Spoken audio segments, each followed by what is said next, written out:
Saludos amigas y amigos de Principalmente, su programa de interés jurídico. En esta entrega contamos con la presencia de la joven jurista dominicana Heidi Berroa, especialista en Derecho Internacional Público. Con ella conversaremos acerca de este interesante tema. Acompáñenos.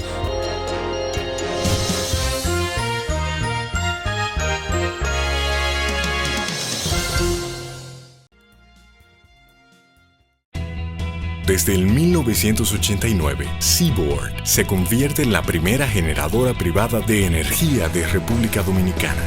En el 2012, reemplaza sus unidades de generación por la unidad Estrella del Mar 2, que opera con gas natural como combustible, armonizando con el medio ambiente y poniéndose a la vanguardia en la producción de energía limpia.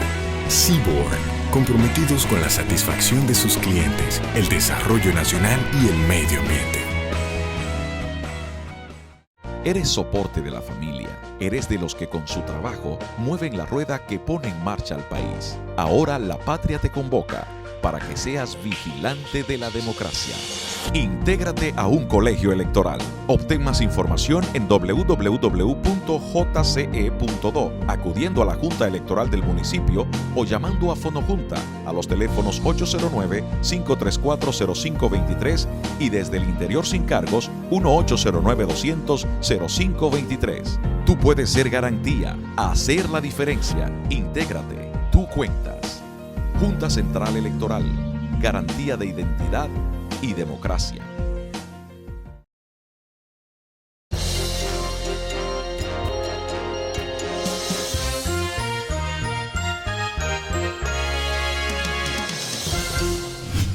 Saludos amigos de Principalmente.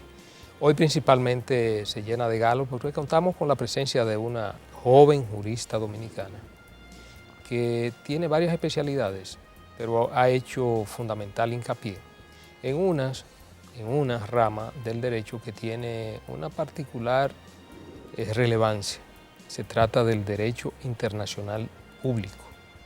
El derecho internacional público ahora en este mundo signado por la globalización de la economía y apertura de mercados, un mundo que ya es multipolar, que ya no es el mundo bipolar o unipolar, el derecho internacional público adquiere cada día más relevancia por la relación, primero la relación que se da en los mercados y la relación entre los estados es cada día mucho más activa, mucho más interactiva.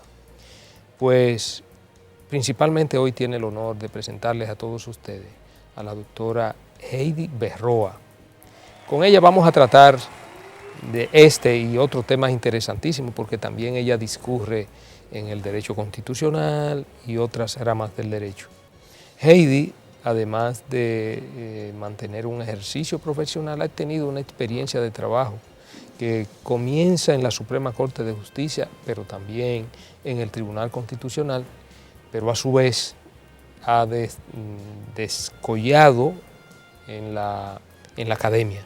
También es profesora universitaria. De manera que para nosotros aquí Principalmente, Lorenzo, que le encanta que vengan juristas, porque la verdad que se nos hace difícil conseguirla, está muy contento.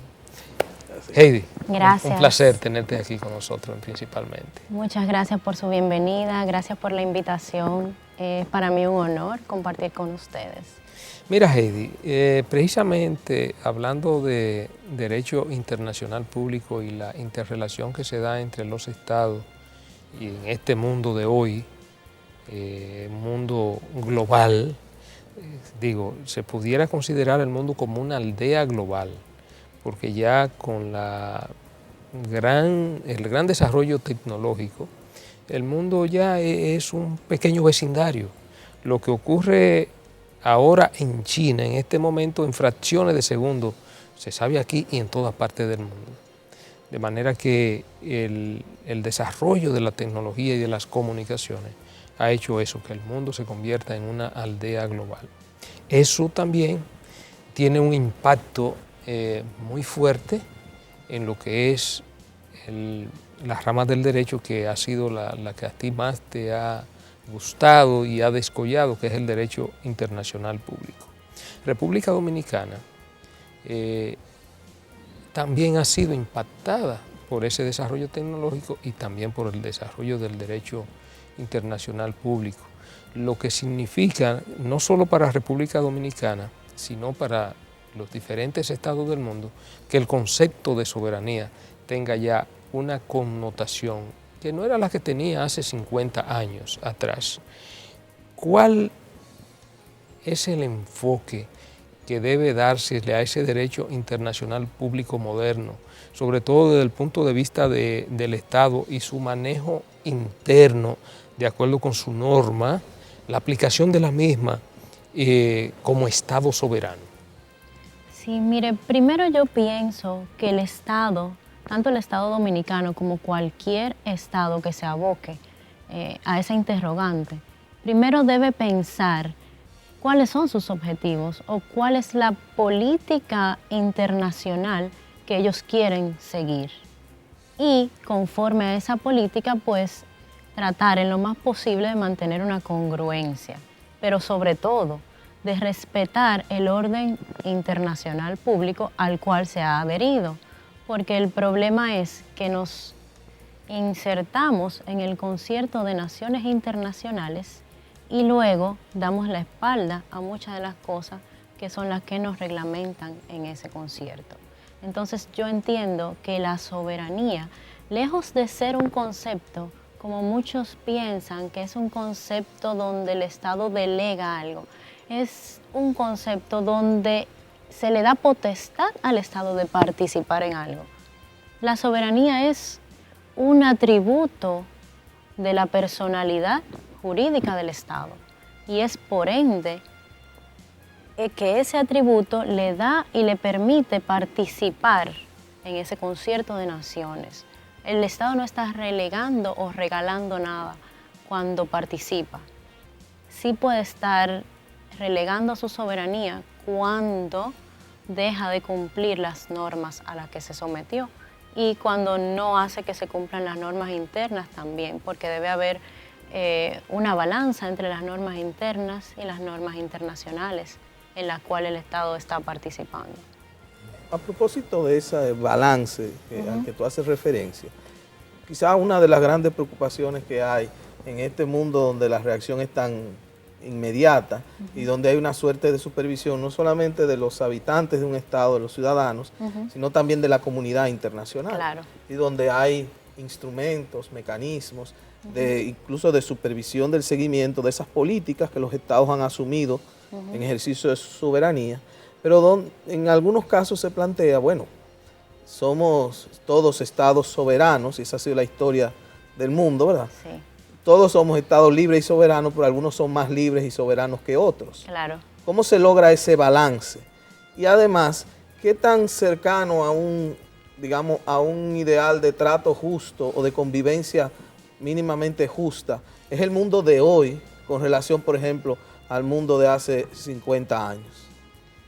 Bueno, el mundo de hace 50 años obviamente también tenía sus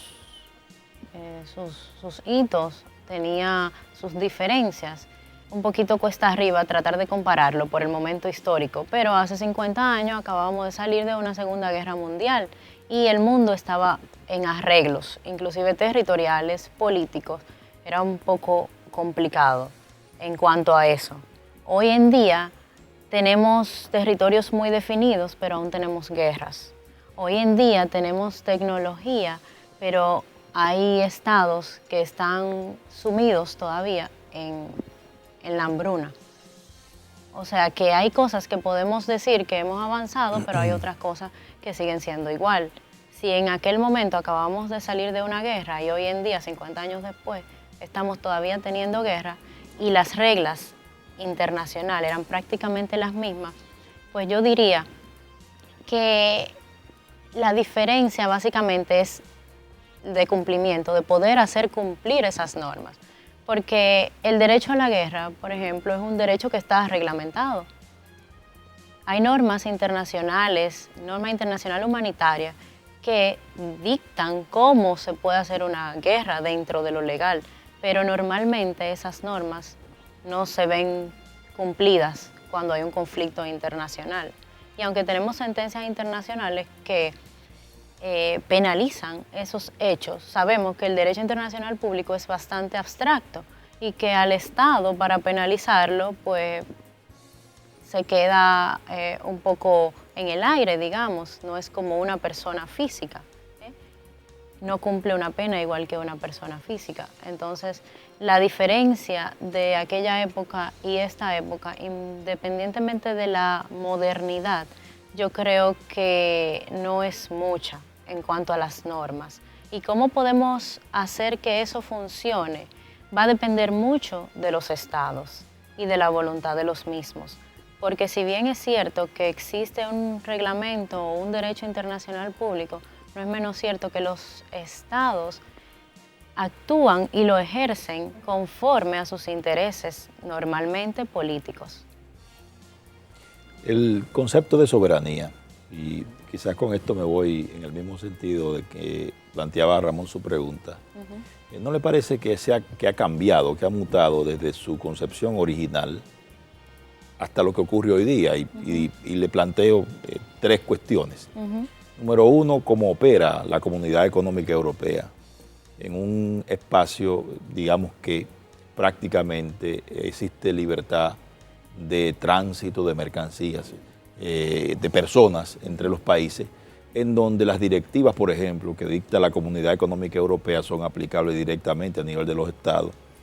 Por otro lado, por ejemplo, los sistemas de gestión de derechos humanos, en donde los estados que suscriben de alguna manera están ejerciendo su soberanía, pero entregando la capacidad, en principio, que tenían de gestionar internamente todas esas cuestiones que ahora están sometidas a derechos, a reglas específicas de convenios internacionales. Y por otro lado, el tema del papel que juega en todo esto, en un ámbito ya económico, la Organización Mundial del Comercio, que del mismo modo ha creado normas que predetermina el modo en que los estados van a resolver determinados aspectos de su vida interna.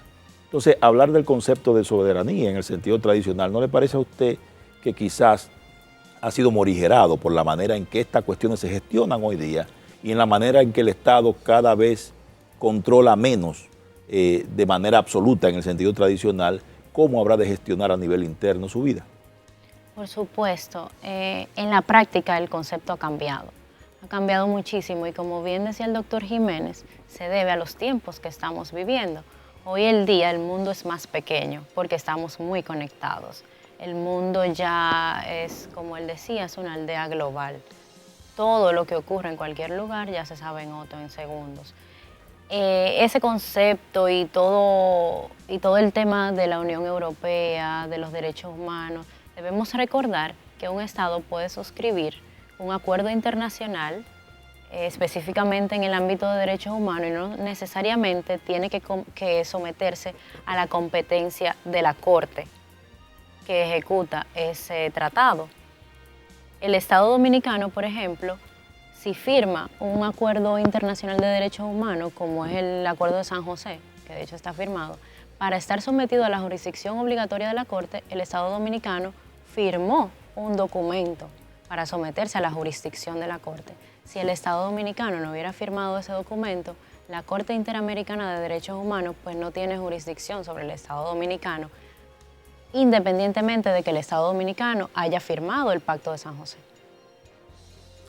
Entonces, eso es un poquito, ya también el Estado tiene que conocer dentro de qué ámbito está ejerciendo su soberanía y dentro de qué ámbito está participando en el derecho internacional público.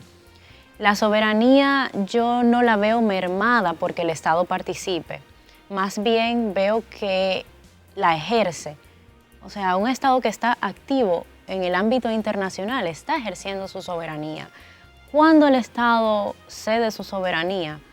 Muy fácil, cuando el Estado está haciendo o actuando en ese ambiente internacional en detrimento a él mismo, en detrimento a sus intereses, al de sus ciudadanos, porque la soberanía no es absoluta tampoco.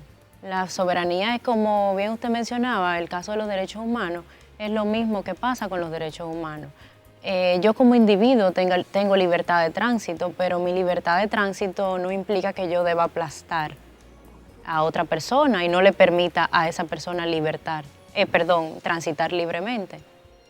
Entonces, eso mismo pasa con los estados. Los estados son, dentro del ámbito internacional, son yuxtapuestos y participan en conjunto dentro de ese ámbito. Heidi, justamente dentro de esa temática del tema de los derechos humanos, bueno, uno ha visto que en los últimos años, con relación al tema de las fuentes del derecho, se han venido desarrollando tesis interesantes. Una de ellas es el tema del bloque de convencionalidad, que da lugar o daría lugar a lo que es el control de convencionalidad. Claro. Y bueno, no es algo que sea tan novedoso porque ya venía de este tema del bloque de constitucionalidad y a su vez del bloque de legalidad que Uriu hace muchísimos años, a principios del siglo XX, para el derecho administrativo estableciera como ese tema de los bloques para evaluar el tema de los parámetros de validez de las actuaciones de la administración y ahora entonces del Estado. Bueno, el bloque de convencionalidad pues supone, sobre todo para sus precursores, en este caso la Corte Interamericana que lo ha establecido, pero en el caso de algunos autores, pues prácticamente se plantea que ese control de convencionalidad parte de una realidad y es de que los tratados internacionales, algunos tratados internacionales tendrían incluso una jerarquía mayor que el texto de la Constitución de los Estados. Y hay varios autores que han venido sosteniendo eso.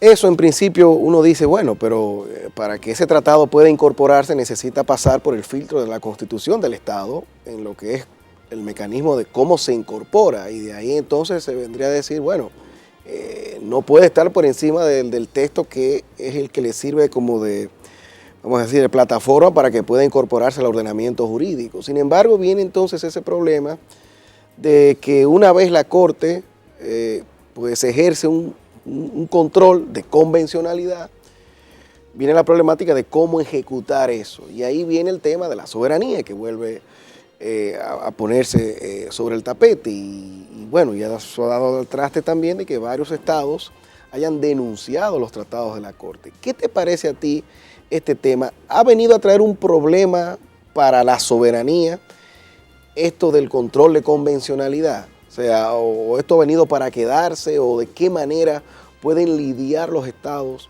con esa realidad. Una pregunta súper interesante, que tiene mucha tela por donde cortar. Yo entiendo, primero hablando un poquito del bloque de constitucionalidad, donde se insertan sentencias de la Corte Interamericana, incluso, claro, donde se inserta la Constitución, algunas leyes. Me preguntabas ¿qué lugar tendrían, por ejemplo, los tratados y cómo manejamos que entren a nuestro ordenamiento jurídico interno? A partir de la Constitución del 2010, nosotros tenemos constitucionalmente establecido un orden que explica cómo van a ser acogidas las normas de derecho internacional. Pero no obstante, yo siempre hago hincapié en que antes de que existiera cualquier constitución en el mundo, ya había relaciones entre los estados. Y esas relaciones crearon normas que eran normas costumbristas. Correcto. ¿Okay? Y esas normas, por costumbre, que tú me hablabas de las fuentes del derecho, tenemos que la costumbre es una fuente del derecho tanto en el ámbito internacional como en el ámbito local. En el ámbito internacional, muchas de esas normas pasaron a ser normas de jus cogens, normas que en el ámbito internacional, si son contradecidas por cualquier otra norma, tanto en el internacional como en el interno, pues ya no son válidas las que se contradicen, ¿verdad? En ese aspecto, principios como la no intervención es una norma de jus cogens. Y ese principio, independientemente de lo que diga el Estado, va a permanecer. Y ese principio permea a todos los estados que están participando en el Concierto de Naciones. Ese es un principio también como el no uso de la fuerza, ¿okay? Y como la misma soberanía. Actualmente entendemos que todo Estado es soberano y por ende participar en una actividad de un Estado que no le compete a otro es una violación a su soberanía y ya eso es una norma de jus cogens también. Igual que pasa con los derechos humanos, ya los derechos humanos se han globalizado también y los derechos humanos han pasado a ser una norma imperativa, que así se llaman también. Esas normas imperativas son las que permean a los estados. Yo soy de posición de que esas normas realmente sí están por encima del Estado, de que un principio de no intervención no puede estar sujeto a lo que diga la Constitución del Estado. ¿Por qué digo esto? Porque muchos estados muchas veces se ven inmersos en situaciones políticas donde pueden ser manipulados este tipo de normas, tanto la constitucional como cualquier otra norma, cualquier otra ley. Entonces el mundo no puede estar sujeto a eso si ya hubo un acuerdo donde existen normas que realmente son de buena fe y que son buenas para los estados. El principio de no intervención a mí me parece que no puede tener ningún malentendido para un estado. O sea, nuestra Constitución prevé el principio de no intervención, por ejemplo. Es algo que es totalmente reconocido. ¿Y cómo entran esas normas internas en nuestra Constitución y en nuestro país? Bueno, primero habría que ponerse de acuerdo. Como tú bien dices, hay autores que no están de acuerdo ni con mi posición, ni con la posición de que los derechos humanos están por encima de la Constitución. Y hay una diversidad de opiniones. Depende en qué opinión se suscriba el Estado para admitir esa participación. Y ahí tiene un papel muy grande el Congreso Dominicano, donde la Constitución también dispone que tiene un papel importante en la aprobación de los acuerdos internacionales y los tratados internacionales. Y actualmente ya hay un control previo de constitucionalidad. Claro. Que va al Tribunal Constitucional.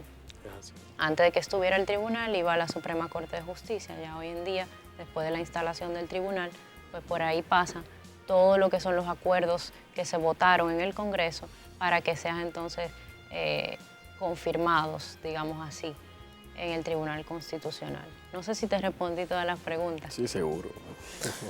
Heidi, bueno, yo creo que vamos a dar, pero dentro del mismo derecho internacional, a dar un pequeño salto. Claro. Con lo que tiene que ver con los organismos multilaterales y específicamente las organizaciones internacionales que tienen que ver con que regulan las relaciones entre los estados, como es el caso principalmente de Naciones Unidas, que congrega más del 99% de los estados reconocidos, o casi el 100% de los estados reconocidos mundialmente. Tenemos otras organizaciones de carácter regional, como es el caso de la Organización de Estados Americanos, OEA, que juegan en determinado momento un rol, primero como mediadores, en el caso de la OEA, y también en el caso de Naciones Unidas, que incluso tiene a veces decisiones que afectan políticas de determinados estados independientes o soberanos. En el caso de Naciones Unidas, que puede, por ejemplo, el Consejo de Seguridad de Naciones Unidas se reúne y determina que hay que intervenir determinado estado. Una intervención, generalmente que las intervenciones son de fuerza, militares, pero que si el Consejo de Seguridad de Naciones Unidas se pone de acuerdo en que por determinadas situaciones de ingobernabilidad, de guerra intestina, de revoluciones que se pueda dar en un estado que pueda poner en riesgo una estabilidad regional, y el Consejo de Seguridad de Naciones Unidas interviene ese estado.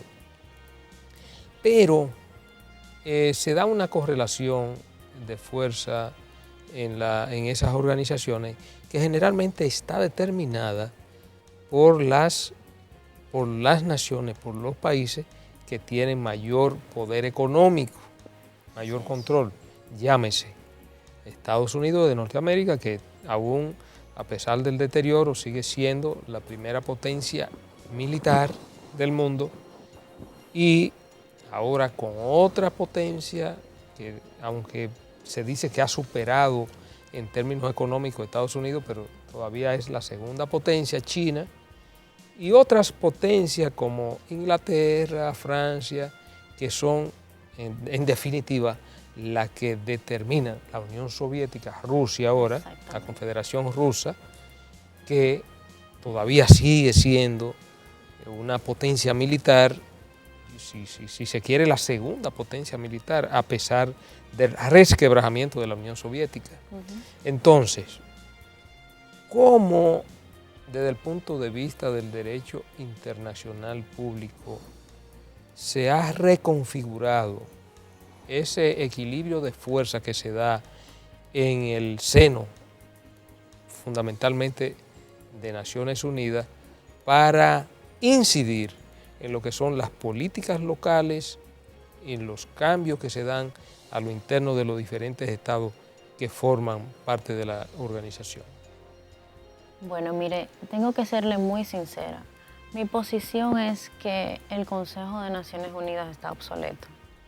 Hay 5 propuestas de reforma para el Consejo de Naciones Unidas desde hace más de 15 años y ninguna se ha llevado a cabo.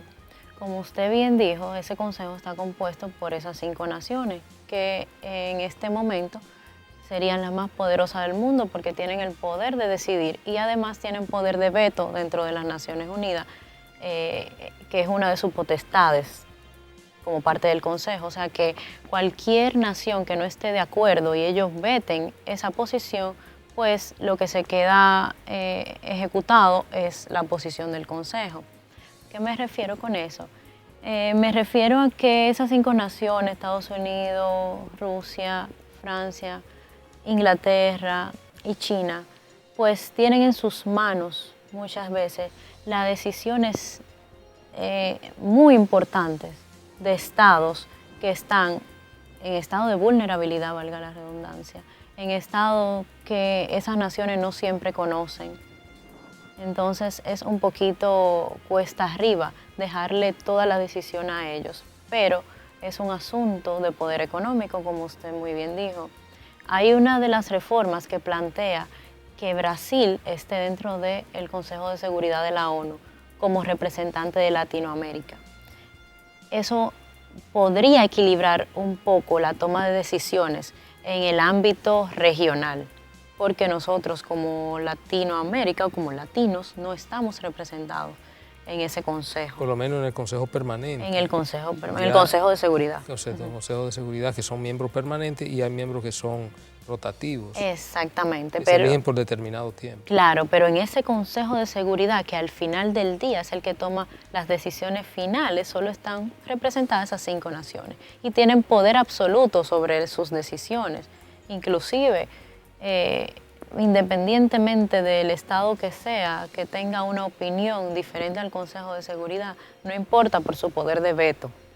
El poder de veto les permite a ellos seguir adelante con la posición que tienen. Entonces, ¿cómo podemos nosotros equilibrar eso? Yo creo que es inminente una reforma a ese Consejo de Seguridad para que el ámbito internacional pues fluctúe de manera diferente, para que haya más representación dentro de un órgano como ese. En el caso de Estados Unidos, por ejemplo, Estados Unidos es el principal proveedor económico de Naciones Unidas. Y así como es el principal proveedor, debemos tener en cuenta que es el que más utiliza las decisiones de Naciones Unidas, el que más beneficiado se ve por ellas. Pero debemos decir que Estados Unidos es el que menos participa de acuerdos internacionales tipo derechos humanos, Corte Penal Internacional. O sea, que obviamente hay intereses políticos que permean ese Consejo de Seguridad y que esos intereses pues son usados para participar dentro del consejo y para obtener decisiones que a la larga van a beneficiar a ese estado que las necesita, digamos, o que las ha solicitado. Muy bien. Vamos a aprovechar, Heidi, para hacer una breve pausa y en próximo segmento vamos a seguir tratando este y otros temas de sumo interés.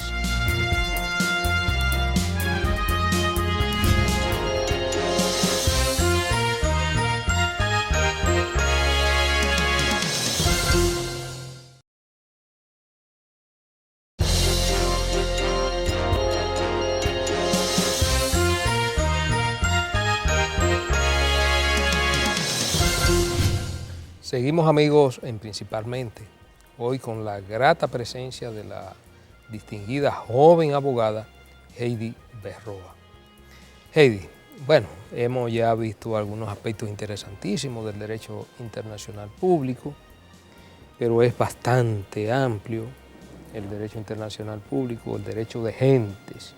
Me decían a mí cuando éramos estudiantes del derecho, que por cierto esa materia, en mi época de universitario, en la Universidad Autónoma de Santo Domingo, nos las impartió uno de los más grandes estudiosos del derecho internacional público en nuestro país, que precisamente lo estudió fuera del país. Estudió en esa época, él se formó en el bloque soviético. El doctor Luis Arias. El doctor Luis Arias, obviamente. Luis Arias Núñez. También fue mi profesor. Ah, qué bien, qué bien. Yo creo que de todos los que estamos aquí, ¿verdad? Sí, que vaya el homenaje a nuestro querido profesor Luis Arias Núñez, que fue profesor de Derecho Internacional Público 1 y Internacional Público 2 y también Derecho Internacional Privado. Sí, es una persona que se ha dedicado al estudio del Derecho Internacional Público y que se formó en el Derecho Internacional Público. Pues ha ido evolucionando. Tú hacías referencia de soslayo a un aspecto muy importante y te referiste a la Corte Penal Internacional, que obviamente es un órgano, una dependencia de Naciones Unidas, creada por Naciones Unidas, que sin embargo uno de los principales proveedores y de los principales actores de Naciones Unidas nunca ha admitido la jurisdicción de la Corte Penal Internacional, que es Estados Unidos. Se supone que la Corte Penal Internacional surge como consecuencia del interés de las naciones de preservar los elementos fundamentales democráticos que dan vida a los estados soberanos y democráticos del mundo, valga la redundancia, y cuando se producen situaciones que puedan chocar con los derechos humanos de los ciudadanos de esos estados y que ponen en riesgo la vida y la libertad de ese conglomerado social. Sin embargo, hay naciones, y el caso más emblemático es el caso de Estados Unidos, que nunca han admitido la jurisdicción de la Corte. Ahora, cuando se presenta una situación de que hay que perseguir a determinado estado, o no estado o personaje de un estado que ha incurrido supuesto o cierto en violación de derechos humanos, porque hayan incurrido en genocidio, porque hayan torturado a grandes masas de ciudadanos, Estados Unidos es el principal activador de esa acción. Así es. Y que es quien más motiva a la Corte Penal Internacional y a sus fiscales a la persecución de estos estados. ¿Cuál es la paradoja? ¿Por qué esa contradicción, Heidi, en el seno de Naciones Unidas? Sí, normalmente cuando eso pasa es porque Estados Unidos se ha tomado personal la violación que ha sucedido en el momento.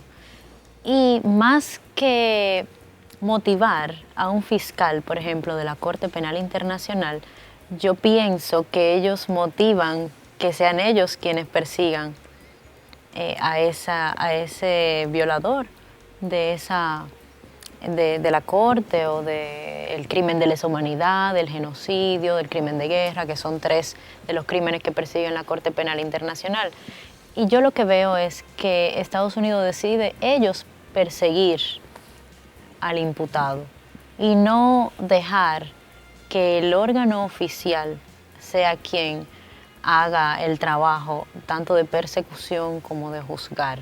A mí me parece que es un tema de tomarse eso personal y de hacer ellos esa persecución. Nunca he visto que Estados Unidos quiera insertarse, no creo que lo hará nunca, ni en la Corte Penal Internacional, ni en ningún acuerdo de derechos humanos. La historia habla por sí sola y no han participado nunca. O sea que, por lo menos en el ámbito de la jurisdicción de un acuerdo cualquiera, y no creo que lo hagan. Pienso que ellos tienen una doctrina de América para los americanos y que cualquier cosa que ellos entiendan que suceda y que se puedan sentir amenazados, pues ellos van a perseguir.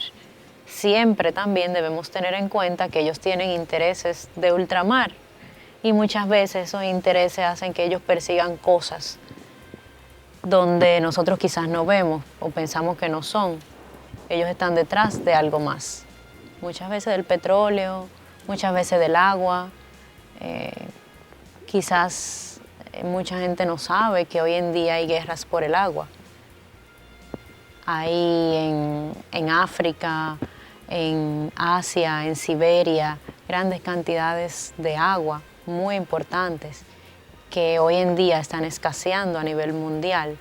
Nosotros como país acabamos de pasar una escasez de agua y todo el mundo estaba a la expectativa y tratando de colaborar con que pues pudiéramos ahorrar el agua.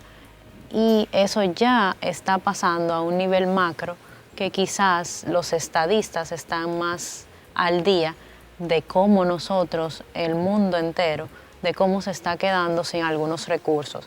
Y Estados Unidos se ha dado cuenta de eso y no solo ha ido detrás del petróleo, sino que de otras cosas más. Bueno, se dice, Heidi, que las grandes guerras del futuro serán por el agua. Exactamente.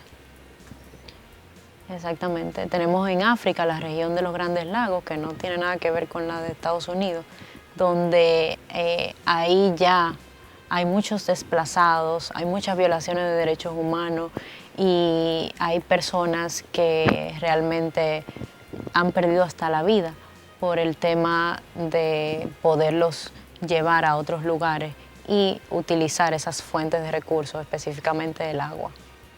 Sí. Yo entiendo, por lo que las reflexiones que tú has hecho hoy, que bueno, hay una vocación proclamada de los estados, caso dominicano, caso de casi el resto de Occidente, de proclamarse como estados constitucionales de derecho, estados democráticos, etcétera, y suscribir a nivel internacional compromisos en ese sentido. Pero vi también, como tú señalabas, que antes que ceder la soberanía, es un ejercicio mismo de la soberanía y que la congruencia, señalabas tú, indica que debemos participar armónicamente y entender que si asumimos un compromiso voluntariamente, tenemos que encarar las consecuencias de la manera más armónica posible. El problema, y quiero volver sobre el tema de la relación, porque es un problema inevitable. Al margen, sabemos que hay una sentencia de aquí del Tribunal Constitucional que nos ha dicho que nosotros no estamos en la jurisdicción de la contenciosa de la Corte Interamericana porque el instrumento de ratificación no fue idóneo. Sabemos también, nadie lo puede negar, que el Tribunal Constitucional es el que tiene la última palabra a nivel local y que la Constitución dice que sus sentencias tienen efectos vinculantes. El problema mío no es el tema, ahora que las pasiones ya sobre esa sentencia están más calmadas, mi preocupación es el problema jurídico, de qué viene después. O sea, cómo solucionarlo, porque en el país prácticamente en la comunidad jurídica, incluso en el propio Tribunal Constitucional, en la sentencia asume que el compromiso con el Estado de Derecho, con la democracia, con prácticamente las garantías, y señala, incluso esas normas de la Convención siguen siendo un norte a seguir. Entonces, si estamos de acuerdo en eso, ¿cómo se resuelve el problema jurídico de esa decisión? Claro. La pregunta a la jurista de Derecho Internacional Público, que yo sé que tiene muy clara su idea de que, bueno, de que hay que respetar esos compromisos internacionales, pero mi pregunta es, ¿qué hacemos? Si tenemos que denunciar esa convención, tenemos que ratificar esa adhesión a la competencia contenciosa de la Corte por la vía que señala la Constitución, o ignoramos eso y esperamos que haya un diálogo, que es otro de los fenómenos que se ha dado, diálogos entre las Cortes Supremas, los tribunales constitucionales y las Cortes regionales, en este caso la Corte Interamericana. Sí. Como tú bien dices, Ramón, hay un problema jurídico, porque la Convención Americana de Derechos Humanos no prevé que ese sea el mecanismo de salida de un Estado, o sea, una sentencia, y prácticamente nos estamos desvinculando de la jurisdicción obligatoria de la Corte Interamericana. ¿Qué pasa entonces? Si bien es cierto que tenemos un compromiso y que deberíamos asumir, no es menos cierto que, como tú también bien dices, el Tribunal Constitucional tiene la última palabra. Ahora, el Estado debe ponerse de acuerdo en qué es lo que realmente quiere, si pertenecer a la Corte o no pertenecer. Yo creo que sí se debe dar un diálogo y que al final del día el beneficiado es el individuo y el Estado de que nosotros estemos participando en un organismo internacional de esta naturaleza. Salir de esa participación yo no lo veo propicio para el Estado ni para el Estado democrático de derecho. Creo que debemos continuar con esa relación, pero debemos estar claro también que nosotros, perteneciendo tanto a la OEA como a la Corte Interamericana de Derechos Humanos, podemos también y tenemos nuestras propias normas, nuestro propio modo de proceder.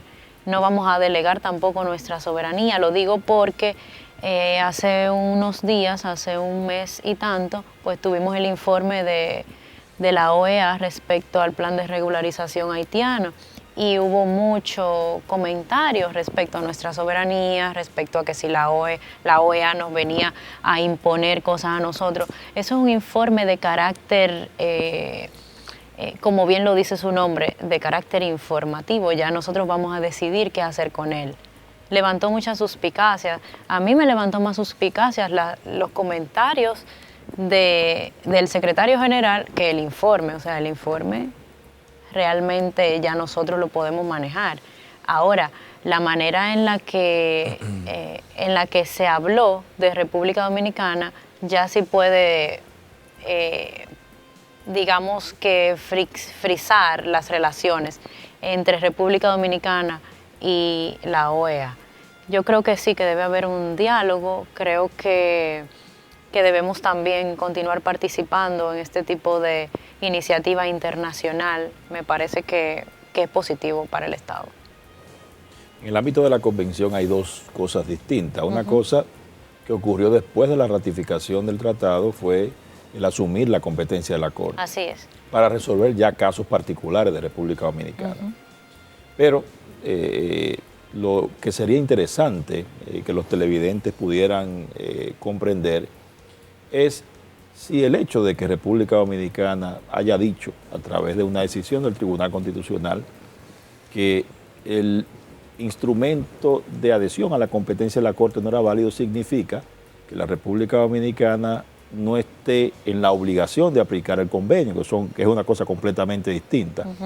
Y si al mismo tiempo el hecho de que no tenga la competencia de la Corte significa que las decisiones que emanen de la Corte Interamericana de Derechos Humanos no servirán de pauta para interpretar el tratado, porque Digamos que el intérprete auténtico de la convención es la Corte Interamericana. Claro. Y siendo el intérprete auténtico, obviamente la interpretación que pueda hacerse de la Convención Americana debe hacerse conforme al parámetro que determina el órgano oficial de interpretación. Entonces la gente debería quizás enterarse cuál es la realidad en República Dominicana, si la decisión del Tribunal Constitucional dice o implica que nosotros no estamos sujetos a esa obligación internacional de acatar lo que establece la Convención, o si pura y simplemente esta cuestión viene referida a la exclusión de la República Dominicana en relación a la competencia específica para solucionar conflictos ya que puedan suscitarse en el territorio nacional. Sí, primero sí viene específicamente a tratar solamente lo que tiene que ver con la Corte, a esa capacidad de resolver esos conflictos de derechos humanos que se presentan, sobre todo con lo que tiene que ver con la Convención. Entiendo que República Dominicana sí tuvo una voluntad de adherirse a la jurisdicción de la Corte. Si realmente la voluntad fue manifestada de manera errónea, pues eso tiene solución. Ya, como le decía Ramón, entiendo que debe el Estado ponerse de acuerdo en cuál quiere que sea su participación, porque el Tribunal Constitucional es un órgano del Estado, no es el Estado. Y si bien es cierto que el Tribunal Constitucional pues dictó una sentencia, no es menos cierto también que en su momento el Estado Dominicano pues tuvo la voluntad de adherirse a la Corte Interamericana de Derechos Humanos. Yo soy de opinión que sí hubo esa voluntad, que el error no quita que República Dominicana sea parte de la Corte, porque eso es totalmente reparable y está establecido en el acuerdo de jurisdicción obligatoria de la Corte Interamericana.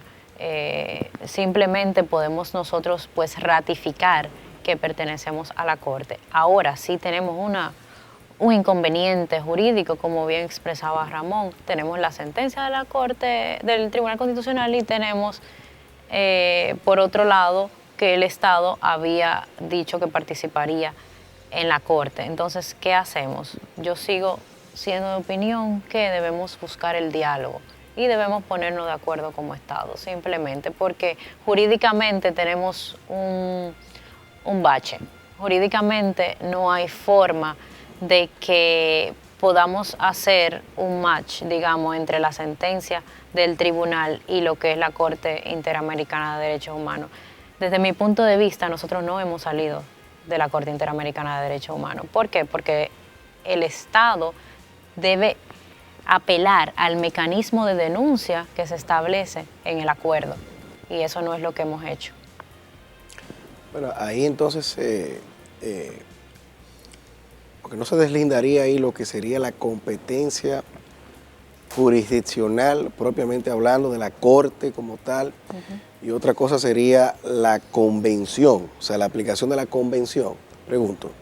Porque si serán dos cosas distintas, bueno, ese instrumento, que es el que se invalida, entonces lo que da lugar a que la Corte no tenga jurisdicción sobre el Estado Dominicano y los casos que se originen a partir de ahí. Sin embargo, la obligatoriedad del cumplimiento de la convención, que tiene muchísimas otras cosas, bueno, eso entonces dependerá de la denuncia que se haga del tratado. Exactamente, eso sigue intacto.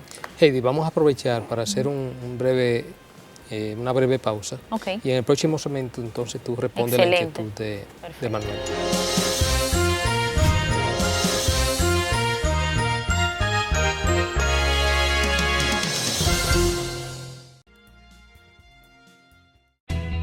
Desde el 1989, Seaboard se convierte en la primera generadora privada de energía de República Dominicana. En el 2012, reemplaza sus unidades de generación por la unidad Estrella del Mar 2, que opera con gas natural como combustible, armonizando con el medio ambiente y poniéndose a la vanguardia en la producción de energía limpia. Seaboard, comprometidos con la satisfacción de sus clientes, el desarrollo nacional y el medio ambiente. Eres soporte de la familia. Eres de los que con su trabajo mueven la rueda que pone en marcha al país. Ahora la patria te convoca para que seas vigilante de la democracia. Intégrate a un colegio electoral. Obtén más información en www.jce.do, acudiendo a la Junta Electoral del municipio o llamando a Fonojunta a los teléfonos 809-534-0523 y desde el interior sin cargos 1-809-200-0523. Tú puedes ser garantía, hacer la diferencia. Intégrate, tú cuentas. Junta Central Electoral, garantía de identidad y democracia.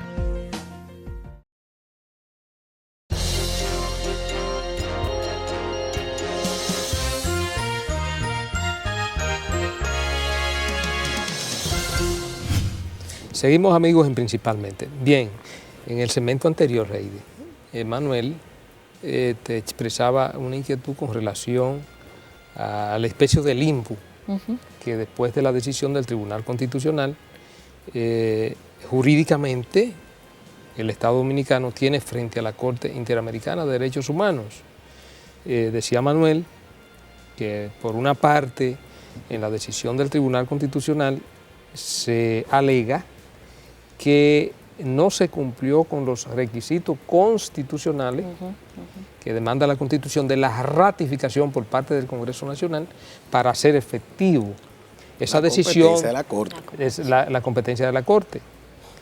Sin embargo, otros alegan, con mucha razón también, que el Estado Dominicano ya había asumido la jurisdicción de la Corte implícitamente porque había sido demandado ante la Corte Interamericana, se había hecho representar, se había defendido e incluso, no sé si ha cumplido. Cumplió con decisión. Cumplió con decisión claro en contra del Estado Dominicano de la Corte. Claro que de manera que, si se quiere, hay un reconocimiento implícito, pero bien, ante la falta de cumplimiento de esos requisitos formales que planteaba Manuel, ¿qué hacer? Tú planteabas de ese bache y que fundamentalmente tú entendías que había que dialogar. Sí. No solamente hay, digamos, que un consentimiento implícito. El presidente firmó una comunicación haciéndose partícipe de que la República Dominicana, en ese momento el presidente Leonel Fernández, de que la República Dominicana participara en la competencia obligatoria jurisdiccional de la Corte Interamericana. Eso también es algo que da un poquito más de peso a esa voluntad o a esa, digamos que, referencia implícita que hiciera el Estado de su participación, como bien decía Manuel, que se defendió también el Estado. Yo quisiera añadirle un poco a la interrogante de que ahora mismo hay dos decisiones encontradas. Una de la Corte Interamericana, que es el órgano, como decía Pedro, encargado de interpretar la convención. Así es. Y tenemos entonces la decisión del Tribunal Constitucional en el sentido de que invalida el instrumento de adhesión de la Corte. Entonces, ¿qué hacer? Porque bajo esa tesis, para el sistema interamericano, República Dominicana no ha salido de la competencia jurisdiccional. Entonces, como que es una especie de limbo lo que hablaba hace un rato el profesor Jiménez, de que ahora mismo en el plano internacional habría una especie casi de limbo con relación a este tema. ¿Cómo el derecho internacional daría una respuesta a esto? El derecho internacional es bien abstracto. Sí. Y tiene mucho campo y tiene mucho que hacer. Y se comporta un poquito de manera como el ámbito contractual individual. O sea, hay un encuentro de voluntades.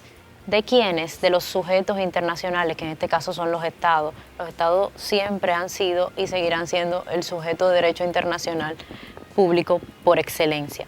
¿Y qué pasa aquí? Que ese acuerdo de voluntades es el que determina una posición o una decisión, y por eso yo decía que hay que dialogar, porque entonces, dependiendo de esa voluntad o de esa expresión que ellos manifiesten, pues sabremos entonces en qué lugar vamos a quedar, si dentro o fuera de la Corte. Para mí está bien claro que no hemos utilizado el mecanismo idóneo de salida de la Corte. Si bien es cierto que no usamos el de entrada, entonces sí participamos y sí asumimos esa participación. Entonces me parece que hubo una coherencia de voluntad ahí, tanto de nuestro presidente, en ese momento nos representaba, y también de nosotros como Estado al participar en los casos que tenemos. Yo tuve la oportunidad de trabajar 3 meses en la Corte Interamericana y dentro de la Corte, ya mientras estuve, se estaban ventilando casos dominicanos. No podía participar por mi condición de dominicana, pero ya había fricción en ese momento respecto de lo que está pasando ahora, hoy día, respecto al tema de la salida del país, de la Corte. Y la impresión que me llevé era que obviamente la Corte ni el sistema interamericano está de acuerdo, o digamos que feliz de que República Dominicana salga del sistema. Más bien yo creo que República Dominicana ha apelado a eso conforme a situaciones que hemos tenido dentro del país y conforme a decisiones que la Corte ha tomado, de las cuales República Dominicana no es partícipe. Entonces, no me parece que sea algo de ambos lados, sino que República Dominicana ha actuado unilateralmente en eso. Me preguntabas qué hacer, qué puede hacer el derecho internacional en ese caso. Yo repito que me parece que deben ponerse de acuerdo. Deben ponerse de acuerdo y ya entonces, pues, subsanar lo que ha sucedido y República Dominicana decidir si quiere salir o si quiere entrar. Es libre y soberana de hacer ambas cosas. Y la Corte nos va a bienvenir como nos va a permitir salir, porque hay un mecanismo para salir de la Corte. Pero yo creo que si queremos salir, creo que debemos hacerlo correctamente. Sería entonces denunciando de nuevo y que mandar de nuevo la denuncia a la Corte Interamericana para que la Corte entonces esté al tanto, como lo han hecho otros estados. En el caso de Venezuela creo que lo hizo hace unos meses. Ecuador también. Y creo que Ecuador. Exactamente. Bueno, la verdad es que se nos ha ido el tiempo, Heidi. Es muy amplio el ámbito que abarca el derecho internacional público y yo sé que además nos quedaron otras materias que tú la manejas con mucha destreza, como es el derecho constitucional. Gracias. Que es el derecho, vamos a decir, ahora hay una efervescencia constitucional en República Dominicana y nada, esperamos que tú nos honres con tu presencia en una próxima oportunidad aquí en Principalmente. Muchas gracias. A la orden, gracias a ustedes por la invitación. Gracias.